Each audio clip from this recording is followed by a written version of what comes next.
Hello friend, welcome to exam guru. Hope आप लोग सभी अच्छे होंगे। आज हम लोग जो टॉपिक पढ़ रहे थे अब उसको थोड़ा आगे हम बढ़ाएंगे। आज प्लांट किंगडम का जो क्रिप्टोगेमस में हम लोगों ने क्या क्या पढ़ लिया था, थेलोफाइटा के बारे में पढ़ लिया था, ब्रायोफाइटा के बारे में पढ़ लिया था, ट्रेडोफाइटा के बारे में पढ़ लिया था। ये तीनों चीज़ हम लोगों ने क्लियर कर लिया था। इसका कैरेक्टरिस्टिक क्या है, इसका जो एग्ज़ाम्पल वगैरह क्या है, ये सब हम लोग पढ़ चुके हैं।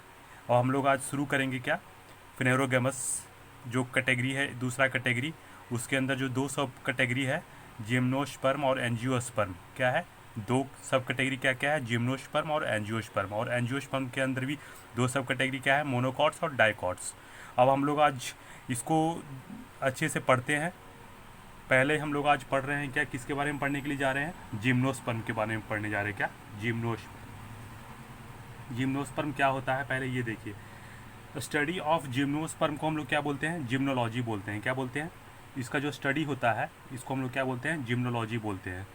इसके फादर यानी कि फादर ऑफ जिम्नोलॉजी कौन थे, चैम्बरलिन है। कौन है, चैम्बरलिन है। और फादर ऑफ इंडियन जिम्नोलॉजी कौन है, ये है एवी डोगरा।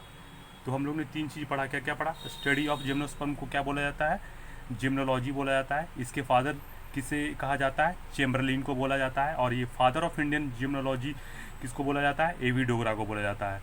अब दो चीज़ देखिए, दो फादर, एक फादर है कि ये यूनिवर्सल हो गया कि फादर ऑफ जिम्नोलॉजी पूछेगा तो आपको बताना है चैम्बरलिन। लेकिन अगर फादर ऑफ इंडियन जिम्नोलॉजी पूछा जाएगा तो आपको बताना क्या है, एवी डोगरा बताना है। अब हम लोग इसका जो कैरेक्टरिस्टिक है वो पढ़ेंगे, क्या एक्चुअली क्या होता है। तो पहले देखिए, जो मैंने पॉइंट बनाया है उस पॉइंट में सबसे नीचे वाला जो पॉइंट है, नन फ्लावरिंग प्लांट। पहले तो मेरे को ये ऊपर लिखना चाहिए था लेकिन मैंने नीचे लिखा है। इसका सबसे इम्पॉर्टेंट कैरेक्टरिस्टिक क्या है कि इसके पास कोई भी नन फ्लावर यानी कि ये बिना फ्लावर का प्लांट होता है। ये प्लांट तो होता है लेकिन ये क्या होता है, इसमें कोई भी फ्लावर नहीं होता है। और ये जो होता है वुडी प्लांट होता है, यानी कि पूरा जो ऊपर से नीचे होता है क्या होता है, वुड का बना हुआ होता है। एवरग्रीन वुडी प्लांट होता है। क्या होता है इसका कैरेक्टर, एवरग्रीन वुडी प्लांट होता है। These are xerophytic. जेरोफाइटिक मतलब क्या हुआ, जेरोफाइटिक मतलब ये होता है कि जहाँ पे पानी बहुत ही कम मात्रा में पाया जाता है, बहुत ही लेसे मॉड में पाया जाता है, वहाँ पे ये ग्रो करता है। यानी कि जेरोफाइटिक प्लांट है ये, इसको कम पानी में भी इसको ग्रो किया जा सकता है। और इसका जो रूट्स होते हैं कैसे होते हैं, इसके जो रूट्स होते हैं वो ट्रू रूट्स होता है। इसमें स्टेम्स प्रेजेंट होते हैं, इसमें लीफ भी प्रेजेंट होता है। इसमें सिर्फ क्या नहीं प्रेजेंट होता है, फ्लावर प्रेजेंट नहीं होता है। तो हम लोग ने क्या देखा कि इसमें रूट्स प्रेजेंट होता है, क्या होता है, रूट्स प्रेजेंट होता है, स्टेम भी प्रेजेंट होता है, लीफ भी प्रेजेंट होता है, लेकिन इसमें फ्लावर्स नहीं होते हैं। तो हम लोग ने देख लिया ना क्या, कि रूट्स होते हैं, स्टेम्स भी होते हैं, लीफ भी होता है, लेकिन इसमें फ्लावर नहीं होता है। Seeds are not enclose with the fruits, यानी कि इसमें जो सीड्स होते हैं वो फ्रूट से इनक्लोज नहीं होता है। इसको हम लोग क्या बोलते हैं, नैकेड सीड बोलते हैं। क्या बोलते हैं, नैकेड सीड, यानी ऊपर से इसका कोई भी सीड्स के ऊपर से कोई कवरिंग नहीं होती है, कोई लेयरिंग नहीं होती है। तो लार्जेस्ट जिम्नोस्पर्म किसको बोला गया है, सिकोया को बोला गया है। क्या बोला, इसको 400 फीट, बहुत ही बड़ा प्लांट होता है। इसको हम लोग बोलते हैं रेड वुड ट्री। क्या बोलते हैं, रेड वुड ट्री। ये भी क्वेश्चन बहुत पूछा जाता है, बार बार पूछा जाता है ये क्वेश्चन को। और सबसे स्मॉलेस्ट जिम्नोस्पर्म किसको बोला गया है, एंग्वियोर को बोला गया है, जिसको हम लोग जमाइन बोल, इसको, ये सबसे छोटा जिम्नोस्पर्म है। सबसे बड़ा है सिकोया, जिसको हम लोग रेड वुड ट्री भी बोलते हैं। 400 फीट होता है ये ऊंचा। और इसका एक और एग्जांपल क्या है, पाइन ट्री। तो हम लोग ने देख लिया क्या कि जिम्नोस्पर्म का हम लोग ने क्या देख लिया, कैरेक्टरिस्टिक देख लिया कि इसका कैरेक्टर क्या होता है। तो हम लोग ने क्या क्या देखा, इसमें कोई फ्लावर नहीं होता है, इसमें रूट्स प्रेजेंट होता है, इसमें स्टीम्स भी होते हैं, लीव्स भी होते हैं। और ये एक्चुअली ज़्यादा जहाँ पे कम पानी पाया जाता है वहाँ पर पाए जाते हैं। इसका जो सीड्स होता है कैसा होता है, नेकेड होता है, इससे ऊपर कोई भी लेयरिंग नहीं होती है। उसके लार्जेस्ट जिम्नोस्पर्म कौन हो गया, सिकोया हो गया। स्मॉलेस्ट जिम्नोस्पर्म हो गया, अंगेरिया हो गया। हम लोग ने क्या पढ़ लिया, जो इंपॉर्टेंट पॉइंट था जिम्नोस्पर्म का हम लोग ने देख लिया।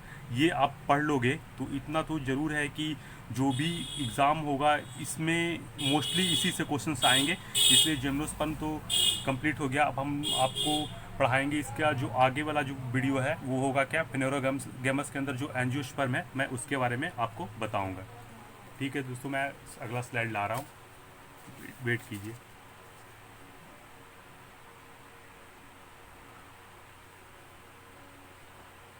हाँ, ये दूसरा जो है क्या है, ये है एंजियोस्पर्म। किसके अंदर आता है, ये आता है फिनेरोगेमस के अंदर आता है। और ये बहुत ही इंपॉर्टेंट है। इसलिए इंपॉर्टेंट है कि इसकी ये फ्लावरिंग प्लांट है। ये क्या है? फ्लावरिंग प्लांट, यानी कि इसमें फ्लावर्स होते हैं। तो आप समझ ही रहे होंगे कि फ्लावर्स होते हैं, तो काफ़ी इम्पोर्टेंट है ये। इसमें फ्लावर्स होते हैं। Seeds are enclose with the fruit, यानी कि सीड्स जो होता है वो फ्रूट से ऊपर से कवर होता है, यानी कि ये नेकेड सीड नहीं होता है, ये इनक्लोज होता है। इनक्लोज होता है यानी कि ऊपर से फ्रूट्स होते हैं।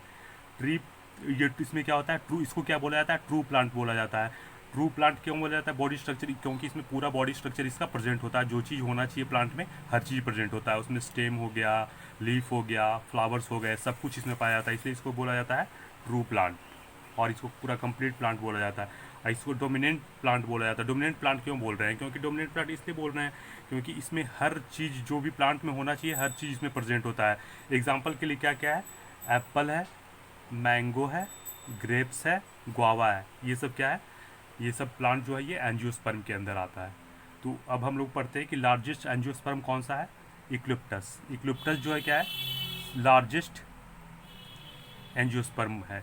ये 100 मीटर लॉन्ग होता है। क्या होता है? इसकी जो हाइट होती है 100 मीटर की होती है। स्मॉलेस्ट एंजियोस्पर्म कौन सा है? वुल्फिया है, वुल्फिया है, और ये मात्र 0.1 2.2 नैनोमीटर का होता है, बहुत ही छोटा होता है। अब हम लोग एंजियोस्पर्म का जो दो कैटेगरी है उसके बारे में पढ़ेंगे। इसको दो में डिवाइड किया गया है। पहले तो क्या है? मोनोकॉट्स, और दूसरा है क्या? डाइकॉट्स। मोनोकॉट्स यानी नेम से आपको समझ में आ रहा होगा, मोनो। मोनो मीन्स क्या होता है? Only one. डाई मतलब क्या होता है? दो। तो डाई मतलब क्या हो गया? इसमें दो कॉटिलेडॉन होता है और इसमें सिंगल कॉटिलेडॉन होता है। और इसका जो एग्जाम्पल है, आप पहले एग्जाम्पल देख लीजिए कि क्या क्या एग्जाम्पल होता है। इसमें एग्जाम्पल जो है मैंगो है, ग्राम है, नट्स है, आलमंड है, कैसियो है, पल्सेज है। आप समझिए कि ये एक्चुअली आप समझ रहे होंगे। देखिए ग्राम, ग्राम मतलब क्या हुआ? चना। चना को आपने देखा होगा कि जब आप उसे तोड़िएगा बीच में, जब आप उससे किसी चीज़ से प्रेशर दीजिएगा तो क्या होगा? वो दो टुकड़े में टूट जाता है इक्वली। उसी तरह से आलमंड में भी आप करिएगा, दो टुकड़े में टूट जाता है। तो इसलिए इसमें क्या होता है? दो कॉटिलेडॉन होता है। क्या होता है? दो होता है, दो में डिवाइड हो जाएगा। जैसे कि आपने कभी कैस्यू नट को भी आप देखिएगा, कभी उस पर थोड़ा प्रेशर दीजिएगा तो बीच से क्या हो जाएगा? वो अलग हो जाता है, यानी कि वो डिवाइड हो जाता है दो में। लेकिन वही मोनोकॉट्स में क्या होता है? जैसे कि आप राइस, आप कभी देखना, राइस को आप देखो, राइस कभी भी तोड़ा जा सकता है, टूटेगा नहीं। कोई ज़रूरी नहीं है कि वो इक्वल, वो हॉरिजेंटली या फिर वर्टिकली कोई इक्वल पार्ट में टूटेगा, वो कहीं से भी टूट सकता है। यानी कि वो सिंगल कॉटिलेडॉन एक ही होता है उसमें कॉटिलेडॉन, और उसमें व्हीट में भी वही होता है। ठीक है। अब हम लोग थोड़ा डाइकॉट और मोनोकॉट्स के बारे में थोड़ा डिटेल से पढ़ेंगे, क्योंकि ये क्वेश्चंस इसमें थोड़ा पूछा जाता है। इसको इससे डिटेल में थोड़ा क्वेश्चन पूछा जाता है, बार बार पूछा जाता है, तो इसलिए थोड़ा हम इसको डिटेल में पढ़ेंगे। इसलिए आपको हम जो स्लाइड लाए हैं वो देख लीजिए। उसमें क्या है? मोनोकॉट्स। मोनोकॉट्स में हमने अभी क्या बताया कि सिर्फ एक कॉटिलेडॉन होता है। क्या होता है? ओनली वन, सिंगल कॉटिलेडॉन होता है। और इसमें क्या होता है? टू कॉटिलेडॉन होता है। उसी तरह से इसका जो फ्लावर का पिटल्स होता है, पिटल्स मतलब क्या होता है? जो पत्ता होता है वो क्या होता है? तीन होते हैं इसमें, होते हैं, या तीन का मल्टीपल होना चाहिए। जैसे कि 3 या फिर 6 या फिर 9 12, इस तरह से 3 का मल्टीपल होना चाहिए। और लेकिन ये डाइकॉट में क्या होता है? इसका जो फ्लावर होता है इसमें 5 पिटल्स होते हैं, और इसका जो मल्टीपल होना चाहिए 5 से होना चाहिए, यानी कि 5 10 15 20 इस टाइप से 5 का मल्टीपल होना चाहिए। और मोनोकॉट्स में क्या होता है? पैरेलल वेनिटेशन, यानी कि हम लोग वेनिटेशन मतलब क्या समझ रहे हैं? वेनेशन होता है। इसमें वेनेशन का मतलब क्या हुआ? आप समझिए, ये कोई लीव्स है, ठीक है। पैरेलल वेनेशन मतलब हुआ क्या कि एक लीफ है जो कि कॉनिकल टाइप का बना होता है, और वो जो उसका जो लाइनिंग होता है, ये जो ये है ना, ये आपको मैं बता रहा हूँ,